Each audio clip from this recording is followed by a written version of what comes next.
அக்ரூரர் சொன்னபடியே விருந்தாவனம் சென்று கிருஷ்ணரை சந்திக்கும் நாளுக்காக காத்திருந்தார். அவரது பக்தர் என்ற முறையில் கிருஷ்ணரை அருகிலிருந்து தரிசிக்கும் பாக்கியம் கிடைக்கப் போவது பற்றி மகிழ்ந்தார். அதே நேரம் கம்சனின் பிரதிநிதியாக வந்திருப்பதால் கிருஷ்ணர் தன்னை என்ன செய்வாரோ என்ற பயமும் மனதில் எழுந்தது. இருப்பினும் தனது தேரில் சென்று கிருஷ்ணர் இருக்கும் இடத்தை அடைந்தார்.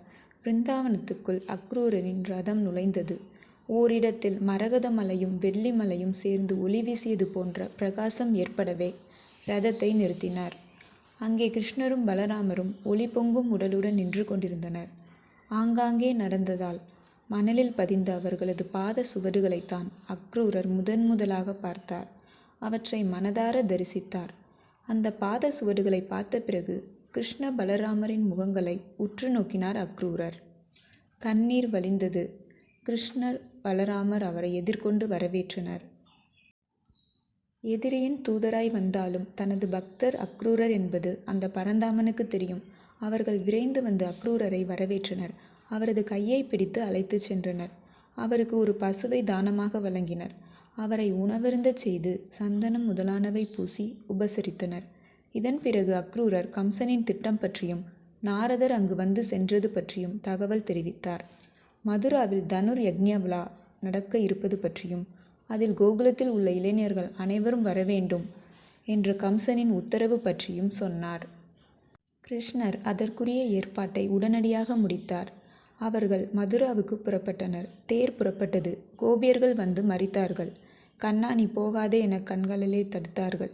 அவர்களின் மனநிலையை புரிந்து கொண்ட கிருஷ்ணர் அவர்களிடம், அருமை கோபியரே, என்னை உங்கள் மனதால் கட்டி போடாதீர்கள். என்னை அவிழ்த்து விடுங்கள். உங்களுடன் கழித்து விளையாடுவேன் என உறுதியளித்தார். கோபியர் ஒரு வழியாய் வழிவிட ரதங்கள் புறப்பட்டன. செல்லும் வழியில் யமுனை நதி வந்தது. அங்கே ஒரு 5 தலை நாகம். அது தன் உடலை மடித்திருக்க அதன் மீது விரிக்கப்பட்ட பஞ்சு மெத்தையில் பரமாத்மா சயனித்திருக்கும் காட்சி அக்ரூரருக்கு தென்பட்டது. ஆம், மாயக்கண்ணன் தன் பக்தனான அக்ரூரருக்கும் இப்படி காட்சி தந்தார். இந்த தரிசனத்தின் போது அக்ரூரர் மனம் குளிர்ந்து கிருஷ்ணரை துதித்தார். தேர்கள் மதுராபுரிக்குள் நுழைந்தன. அக்ரூரர் தனது இல்லத்துக்கு வரும்படி கிருஷ்ணரை அழைத்தார். கிருஷ்ணர் அவரிடம், அக்ரூரரே, மதுராவில் உள்ள என் குல எதிரிகளை அழித்த பிறகு உமது இல்லத்துக்கு வருகிறேன் என்றார். அக்ரூரருக்கு மனதுக்கு கஷ்டமாயிருந்தாலும் அந்த கடவுளின் வார்த்தையில் நிச்சயம் அர்த்தம் இருக்கும் என்பதை புரிந்து கொண்டு கம்சனிடம் சென்றார். கிருஷ்ணர் மதுராவுக்கு வந்துவிட்ட செய்தியை அவனுக்கு அறிவித்தார். கிருஷ்ண பலராமர் தம் திட்டப்படி மதுராவுக்கு வந்துவிட்டாலும் கம்சனுக்கு உள்ளூர பயம். அவர்களை எப்படியும் அடக்கிவிடலாம் என திட்டம் தீட்டியிருந்தான். கிருஷ்ண பலராமர்கள் மதுரா நகரை தங்கள் நண்பர்களுடன் சுற்ற ஆரம்பித்தனர். அந்த நகரம் மிக நேர்த்தியாக இருந்தது. மாளிகை போன்ற வீடுகளில் உள்ள கதவுகள் 10 மாற்று பசும்பொன்னால் செய்யப்பட்டிருந்தன. செல்வச் செழிப்புக்கு இலக்கணமான ஊர் அது. எதிரிகளை மடக்க ஆங்காங்கே அகழிகள் தோண்டப்பட்டிருந்தன.